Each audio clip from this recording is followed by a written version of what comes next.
A golden hour, a restless mind. Tokyo, January 5, 1942. Jubilant cheers echo through the capital. In the streets, victory banners ripple in the winter air. On radio bulletins, the map keeps shifting. Philippines pressurized, Malaya broken open, the Indies within reach. Japan's whirlwind advance has stunned the world. Inside the nerve center of the Imperial Combined Fleet, Admiral Isoroku Yamamoto gives a quiet, consequential order. Begin preparing the second stage of operations in the Pacific War.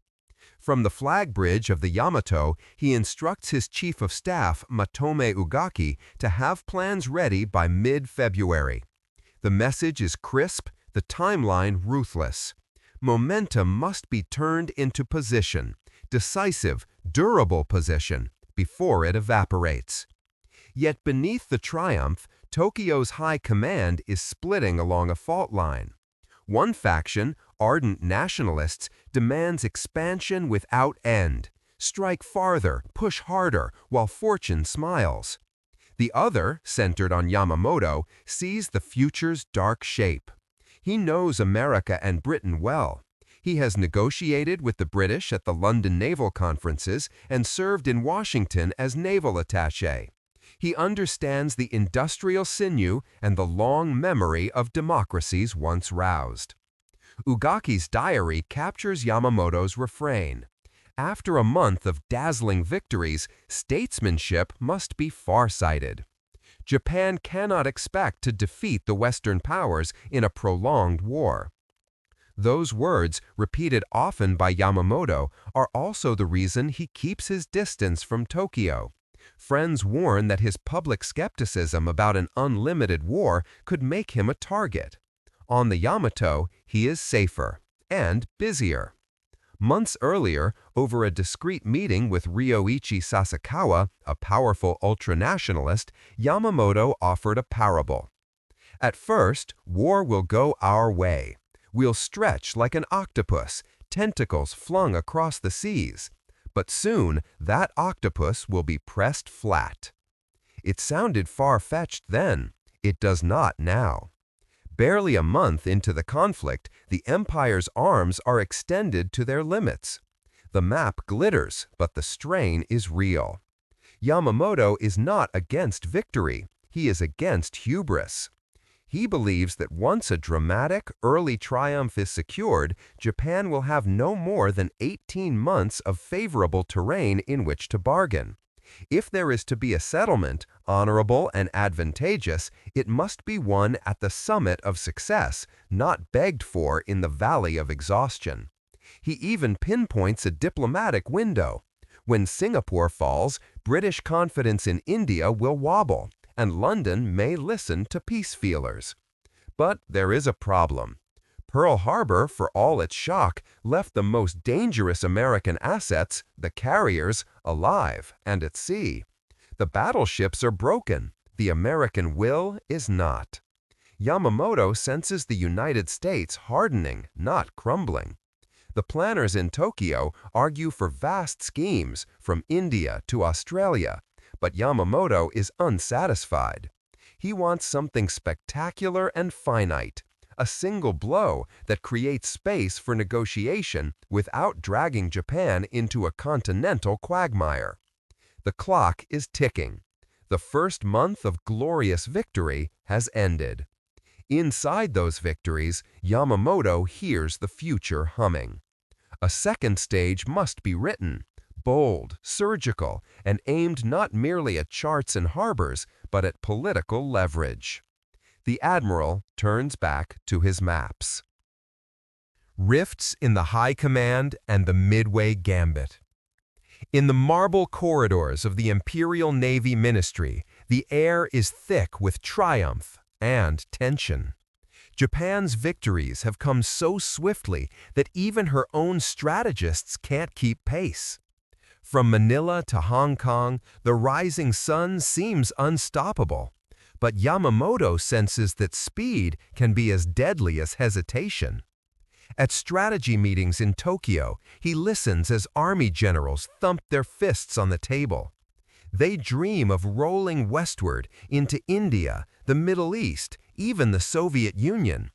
The more cautious naval officers speak of securing resources and fortifying what's already taken. But Yamamoto? He wants something different entirely.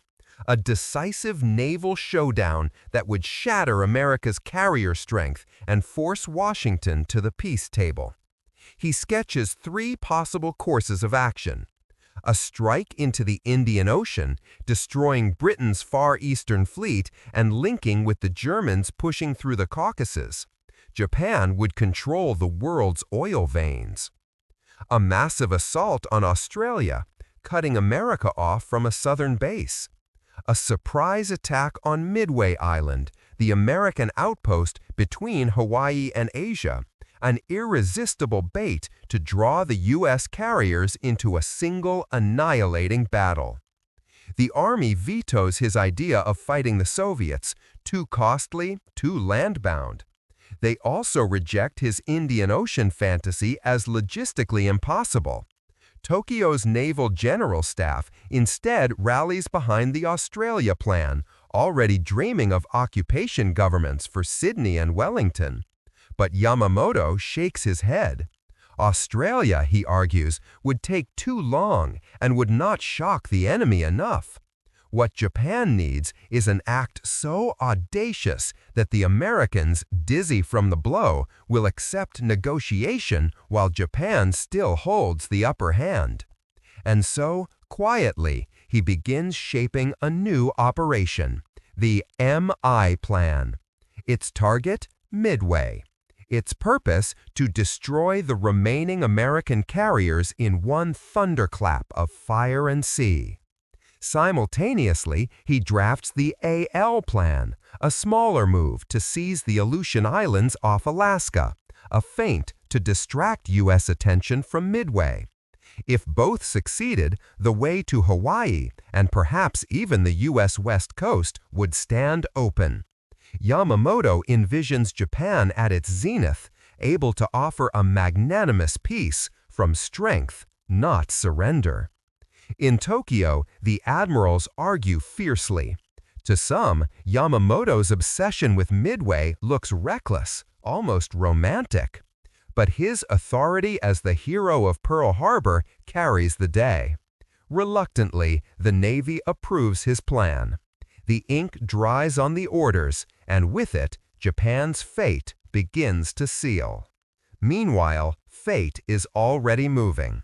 In April 1942, while Tokyo celebrates the fall of Singapore and the collapse of Bataan, a handful of American bombers, led by Lieutenant Colonel James Doolittle, appear suddenly over the capital.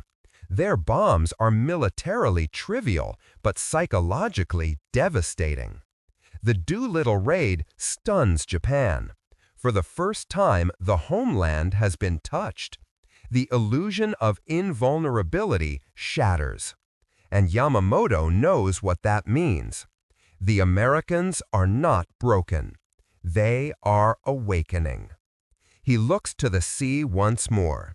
The next battle, Midway, must not only redeem Japanese pride, but buy Japan the peace he still believes is possible. The Doolittle shock and the road to Midway's disaster. April 18, 1942. Tokyo awakens to the sound of sirens. The capital's defenses scramble in disbelief as American B-25 bombers launched from a distant carrier roar overhead. Bombs fall across the city, small in number but vast in meaning. For the first time, the Japanese homeland is struck. Civilians flee through the smoke, the imperial palace trembles, and in the corridors of power, the myth of Japan's untouchable empire collapses in a heartbeat. The raid inflicts little physical damage, but a catastrophic wound to pride. In Tokyo's war rooms, fear replaces arrogance. If the Americans can hit Tokyo, where will they strike next? And for Yamamoto, the message is clear. The United States is not retreating, it is only beginning to fight. The response from Japan's leadership is furious and chaotic. While the army fumes at the humiliation, the Navy turns to Yamamoto with renewed urgency. His Midway plan, once controversial, now becomes a rallying cry. Only a spectacular naval victory, they argue, can erase the shame of Doolittle's raid. By May, Yamamoto finalizes every detail. 4 of Japan's finest carriers, Akagi, Kaga, Soryu, and Hiryu, will form the spearhead. They are the veterans of Pearl Harbor, the pride of the combined fleet. To them will be added the might of battleships, cruisers, submarines, and hundreds of aircraft. It is a vast armada, designed not merely to win, but to humiliate America once more. The target is Midway Atoll, a small American outpost far west of Hawaii. Yamamoto's idea is brilliant on paper. Strike Midway, force the Americans to defend it, and when their carriers appear, destroy them all in one decisive battle. When that happens, the Pacific will be Japan's. But across the ocean, in the quiet intelligence rooms of Pearl Harbor, another kind of weapon is taking shape. American code breakers, patient, unseen, tireless, have cracked Japan's naval cipher. They know the enemy's plans before they sail. They know AF means Midway. They even know the date. While Yamamoto prepares to crush the U.S. Navy, Admiral Chester W. Nimitz is preparing to meet him head-on. It is the perfect trap, the hunter unaware that he has already become the hunted. June 4, 1942. Dawn over the Pacific. From the decks of their carriers, Japanese pilots rise into the air, confident that this day will echo the glory of Pearl Harbor. They find Midway and rain destruction upon it. Flames bloom, defenses falter, but the Americans endure. As the Japanese prepare for a second wave, their decks are crowded with refueling aircraft and armed torpedoes. Then, on the horizon, come the American dive bombers. They fall from the clouds like thunderbolts. In the space of 5 fateful minutes, Japan's naval supremacy burns before her own eyes. Akagi, Kaga, Soryu, and later Hiryu, all 4 carriers, the heart of Yamamoto's fleet, engulfed in fire. An empire built on waves suddenly finds itself adrift. Back on the Yamamoto receives the reports in stunned silence. 4 carriers gone? Thousands of sailors lost? The dream of dictating peace shattered. In Tokyo, the truth is hidden. The defeat is so immense that even senior officers are told only fragments. Official bulletins speak of a strategic withdrawal. But inside the Navy's highest ranks, there is no mistaking the truth. Japan's tide has turned. The Midway disaster does not just sink ships, it sinks illusions. And yet the empire continues to fight, unwilling to accept the inevitable. Yamamoto's vision of ending the war with honor is now impossible. The United States, once bloodied, is reborn, angry, organized, and relentless. The Pacific, once a Japanese lake, is about to become a battlefield of attrition. The South Pacific Storm, Guadalcanal rising. The smoke from Midway has barely cleared when the Imperial Navy begins to move again. Publicly, Japan calls it a victory. Privately, the truth is unbearable. 4 carriers gone, hundreds of the best pilots dead. But in Tokyo's strategy rooms, the orders keep coming. Advance south, take New Guinea, cut Australia off from the Americans. Even as Yamamoto reels from Midway, the army refuses to slow down. They still dream of conquest, of sealing off the Pacific with a chain of islands stretching from the Solomons to Samoa. The Japanese Navy, obedient but weary, pushes forward. In January 1942, they capture Rabaul, a natural fortress on New Britain Island. It becomes their new stronghold, a web of airfields, docks, and submarine pens. From there, Japanese bombers strike at Port Moresby, Darwin, and the long coastlines of New Guinea and Australia. To the soldiers in Tokyo, it looks like another wave of triumph. To Yamamoto, it looks like a road to nowhere. By spring, American commanders are watching anxiously. General Douglas MacArthur, recently arrived from the fall of the Philippines, sends urgent cables to Washington. If Japan takes New Guinea, he warns, Northern Australia will be next. He begs for reinforcements, carriers, planes, men, but Admiral Ernest J. King replies grimly, "Until the end of June, we have only 2 carriers left in the entire Pacific." It's a dangerous arithmetic. While the Japanese have 10 carriers, the Americans have 2, and hope. Still, MacArthur and Admiral Chester Nimitz agree. The enemy must be stopped before he reaches Australia. That moment arrives in May 1942, at the Battle of the Coral Sea. For the first time in naval history, 2 fleets fight without ever seeing each other, planes clashing over open ocean. Japan's attempt to seize Port Moresby is turned back. Though both sides lose a carrier, it is a strategic victory for the Allies. Japan's southern advance is halted. But the reprieve is short-lived.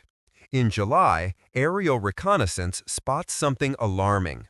On a small, forgotten island called Guadalcanal, Japanese engineers are building an airfield. If completed, that runway would place the entire Allied lifeline to Australia under threat. From Guadalcanal, Japan could bomb convoys, cut supply lines, and isolate a continent.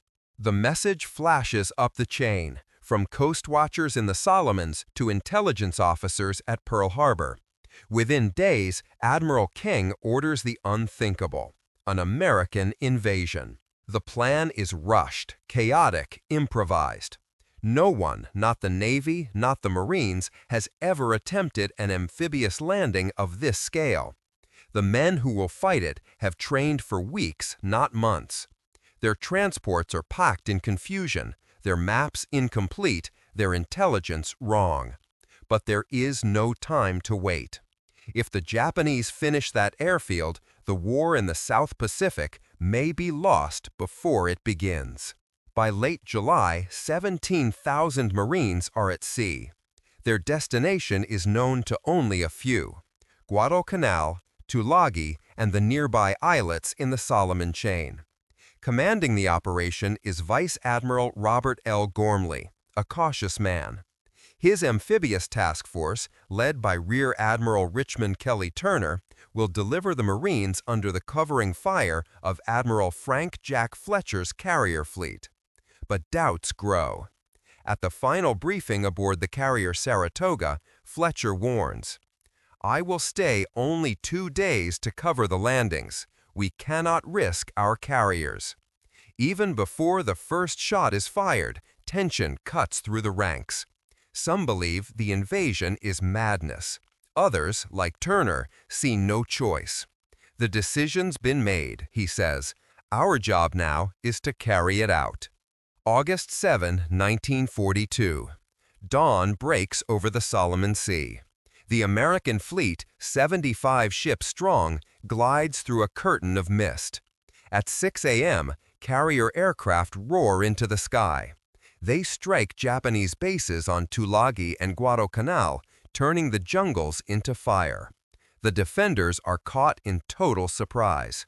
By 9 a.m., the first wave of U.S. Marines hits the beaches. On Guadalcanal, they meet little resistance. The Japanese construction crews have fled into the hills.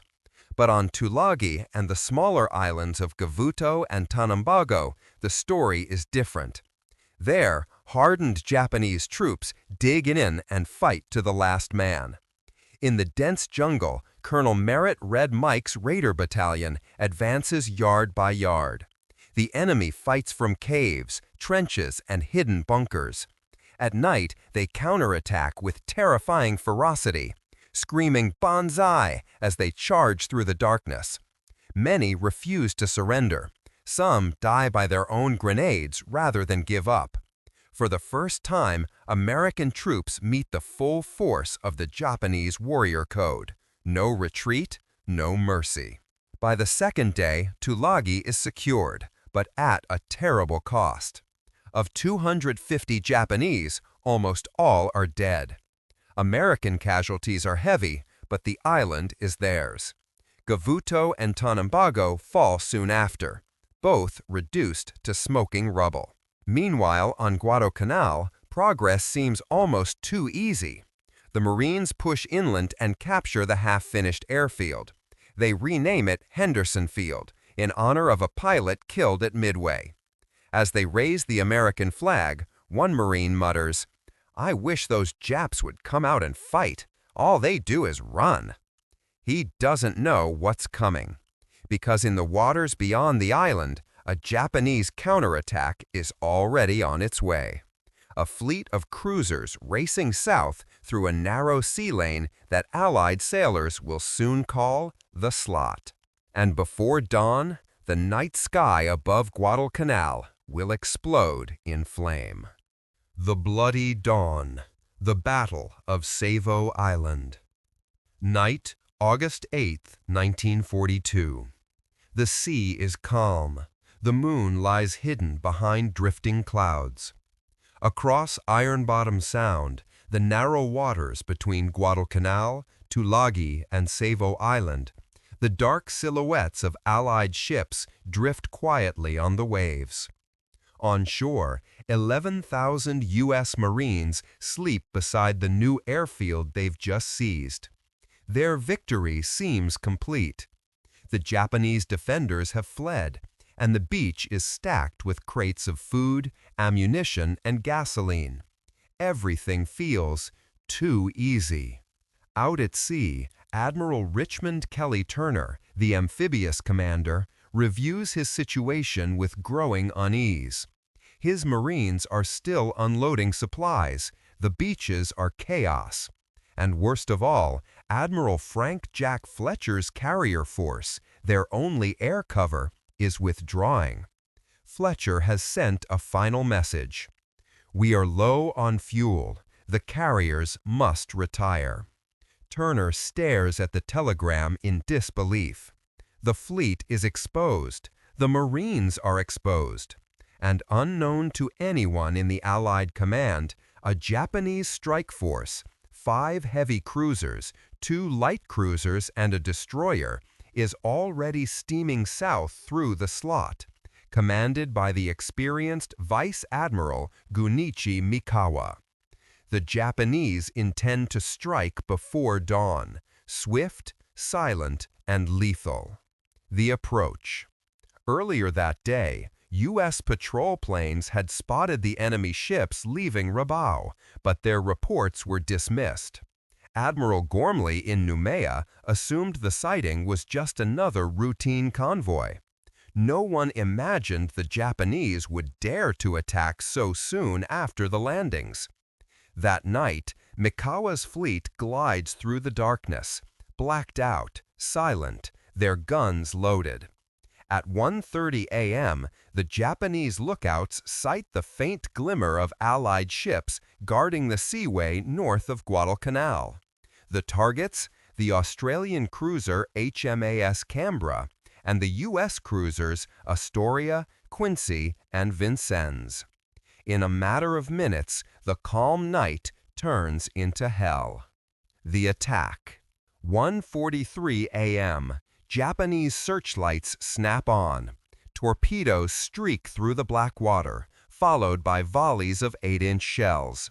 The first salvo slams into the Canberra, killing her power instantly.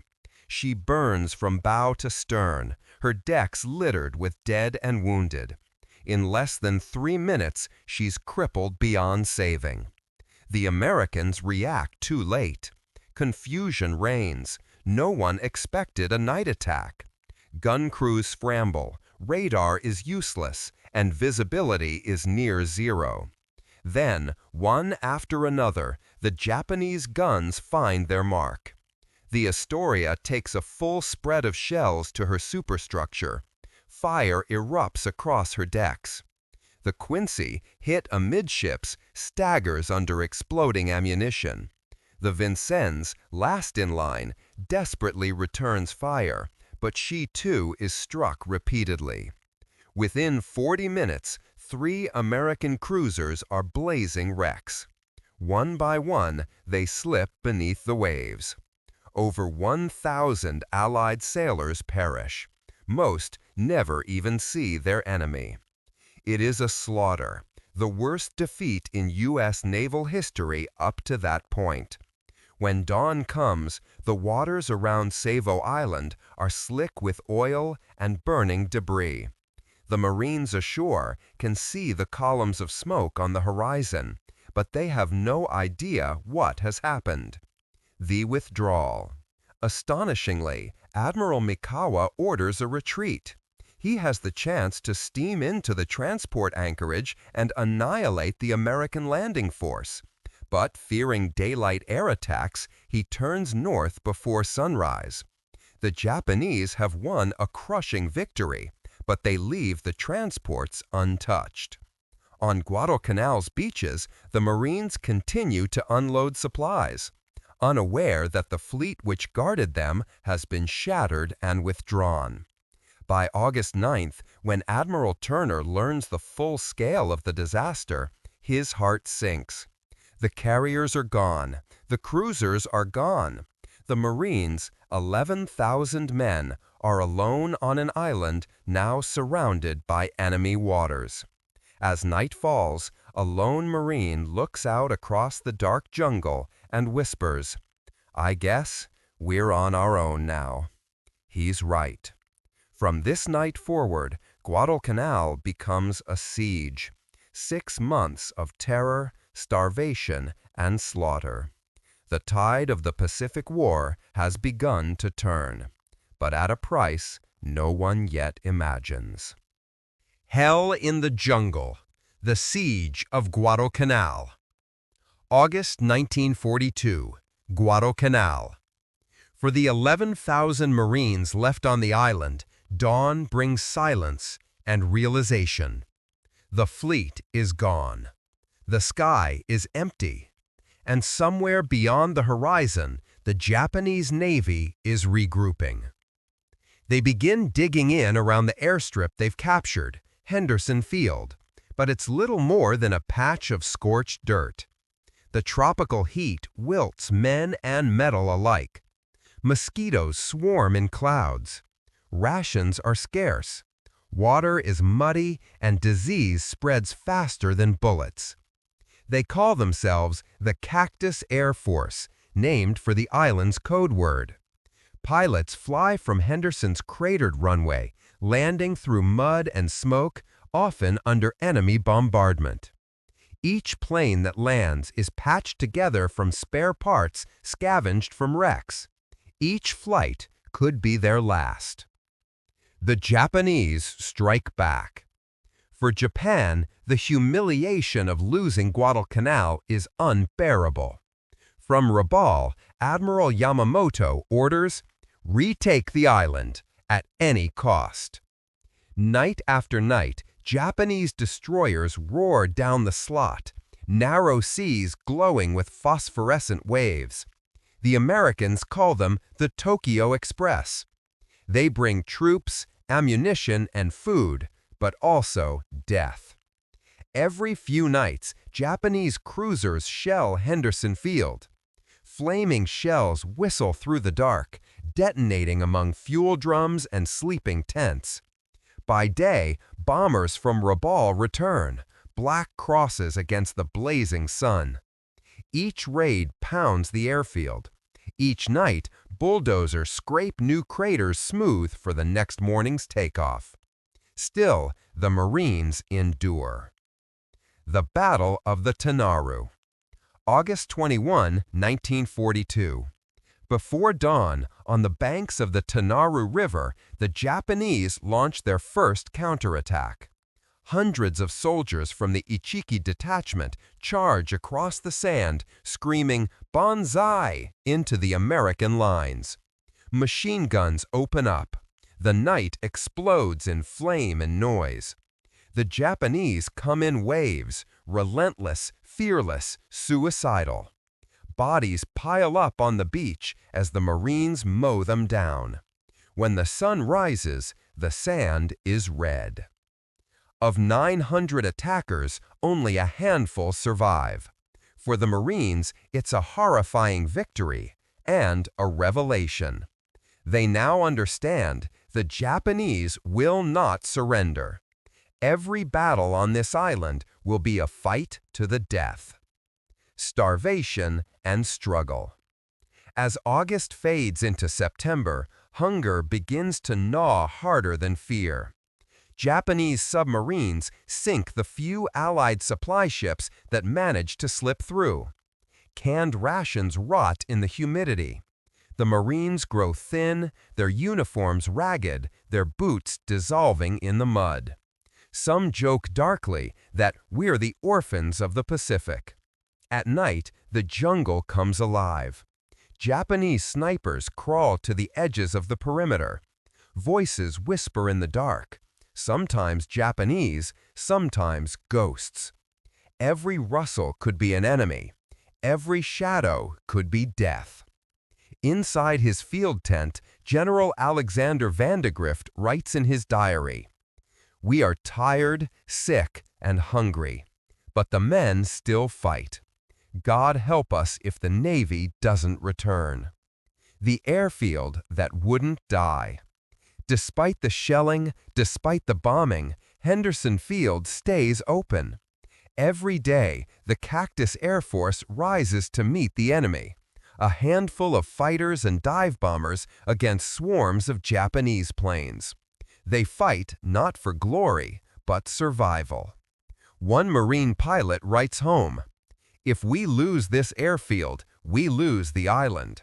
And if we lose the island, we lose the war." By September, reinforcements finally begin to arrive. Soldiers, supplies, and aircraft trickle in through blood and smoke. The Japanese realize Guadalcanal won't fall easily. They prepare a new assault, larger, more brutal, more desperate. And as both sides dig in for the long struggle ahead, Admiral Yamamoto faces the truth he had always feared.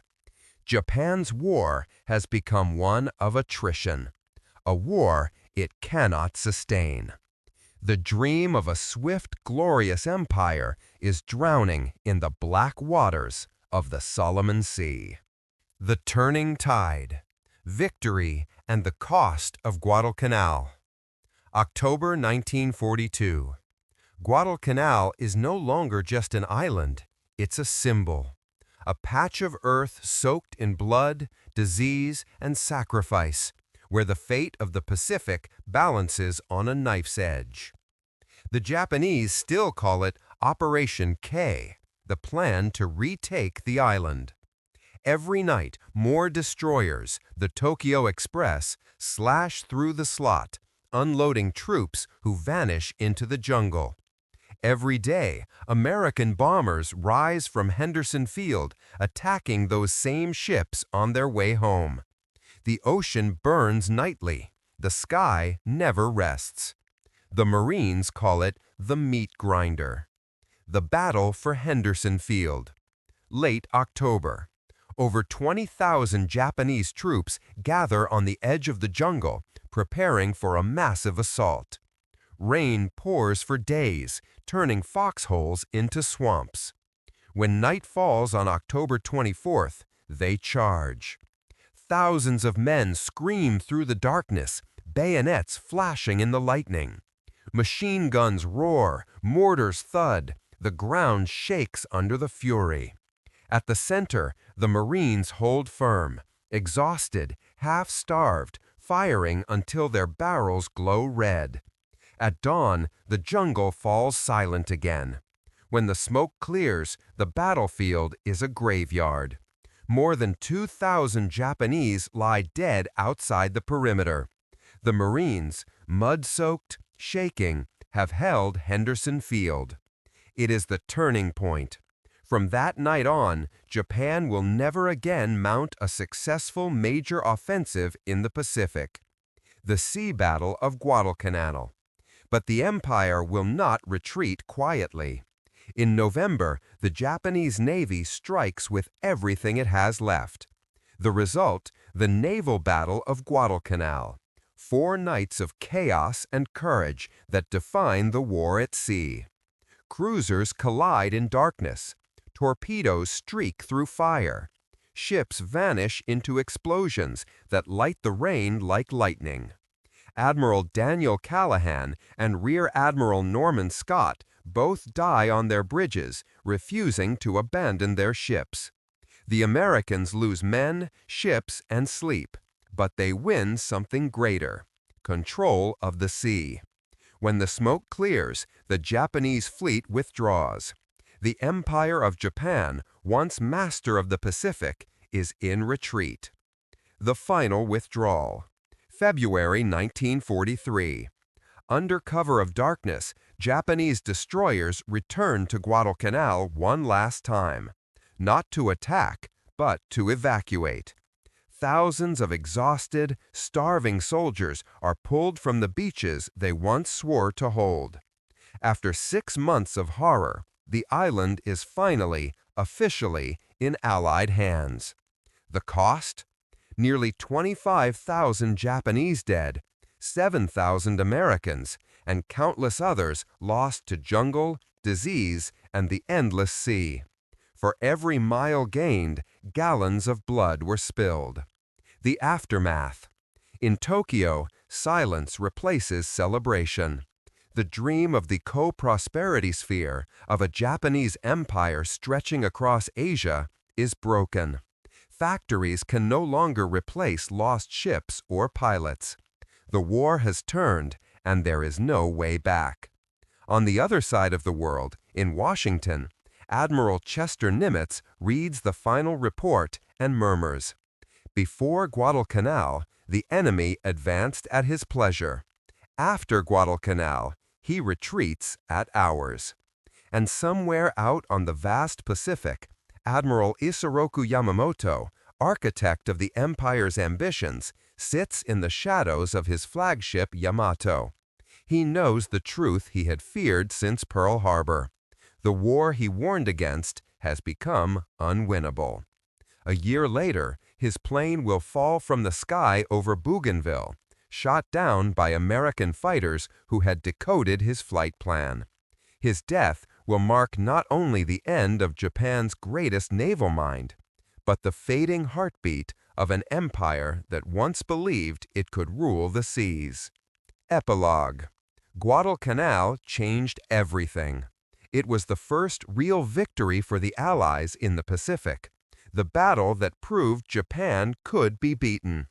From that steaming jungle of mud and madness, a new tide began to rise, one that would carry America across the Pacific, island by island, until the war's final reckoning. And though thousands never left that island alive, their struggle became the foundation of victory. For the world, Guadalcanal was not just a battle. It was the moment the Pacific turned from darkness to dawn. Epilogue. The Ghost of Yamamoto. Lessons of the Pacific War. When the guns fell silent over Guadalcanal, the Pacific was no longer a Japanese lake.